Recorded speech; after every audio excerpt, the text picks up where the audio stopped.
when I started the company, it was really the only choice I had. I knew wealth management. I knew how to take care of clients.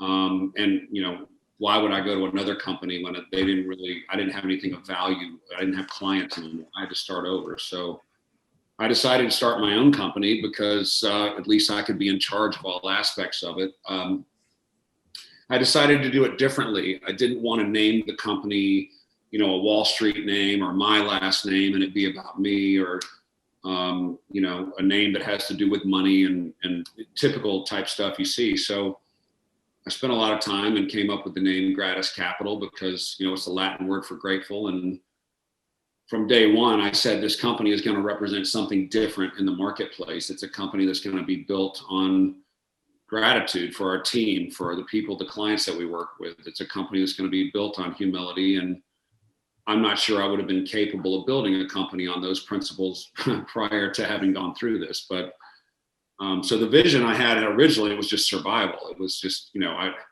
I've got to figure out how to make this happen quick. I've got child support, alimony, private school tuition, and I have no income. And so I was in a very desperate place. I didn't have time to cold call. So I went cold walking. I mean, I knocked on people's doors. I got escorted out of buildings by security for soliciting. But at that point, I was so low. I was like, what's one more person kicking me? I was so desperate at that point that I just needed to build the company. And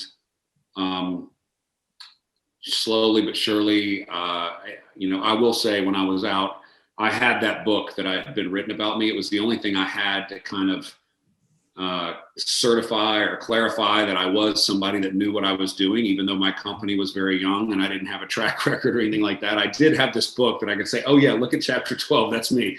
There's somebody I used to know have some access to media, and I used to have people write things about me that said I knew what I was doing. So take a look at that. So it was some credibility anyway. And sure enough, I closed my first big account. Had a little bit of money to hire somebody and got a little bit of money to buy some software, and then built some momentum and hired some more people and closed some more accounts. And then, we really started to build momentum. But it was really through the attention and the care that I paid to clients in a very different way than I did before. Because I was just so damn grateful to having clients trusting in this new company that I had started all on my own with nothing. And it was just a very different feeling and a very different approach.